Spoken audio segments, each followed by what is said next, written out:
Hi, I'm Laurel Nelson. Owning your own business is the dream of many in America, and I have to admit that it was not my early dream. I had a bachelor's degree in nursing, was employed as an intensive care nurse. My long-term goal was to obtain a master's degree in nursing and be a nurse educator.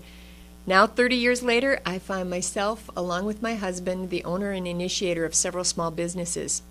The road to that end has had numerous twists, turns, detours, fast lanes, and complete stops. It's been a great adventure, much better than my original plans were. As a result of the last 30 years of business ownership, I've learned a lot about what to do and what not to do. I've experienced the excitement of success, the disappointment of failure, the paralysis of fear, the challenges of employees, the effects of large economic changes, the difficulty in making change happen, and a host of other issues that every small business owner faces. Along the way, I've had the opportunity to meet and know many other small business owners, and without fail, their stories and knowledge fascinate me. They inspire me. And as I listen to these stories, I'm impressed by the skill sets that these people have, and by their leadership traits, by their adaptability to an ever-changing circumstance, and by their quickness to reinvent themselves in their business. But most of all, I am impressed by their sheer tenacity, their unwillingness to quit or give up. The purpose of the Small Business Story is to tell these amazing stories in the business owner's own words.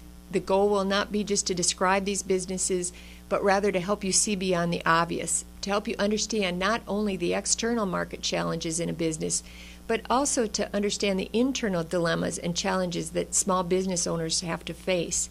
And as you hear these business owners speak, you will hear the passion, the struggle, the excitement, the disappointment, which is part of every business owner's experience.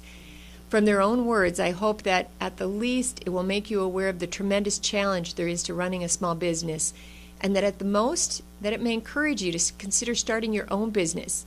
Look at any of our stories, and you'll realize that we are no different than you. We are not smarter, we're not necessarily more educated, we're not special. You'll see that successful business people all started somewhere, and that most of those somewheres were not glamorous or fancy. You will see ordinary people with determination to be their own boss, people that have the same fears, the worries that you may have, but they did not let those emotions inhibit them from moving forward. And finally, I hope that these small business stories will help people fall in love with America again, to be so proud of a country that creates so much opportunity that people's whole lives and destinies can be self-determined. And additionally, that as we build our small businesses, we become the job creators of this economy.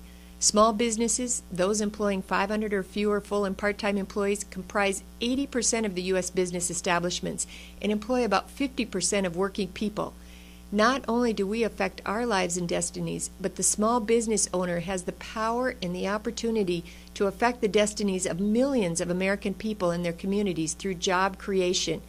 We should be humbled by the obligation that we have to protect this place called America, that this unique entrepreneurial environment and spirit will exist for the generations to come.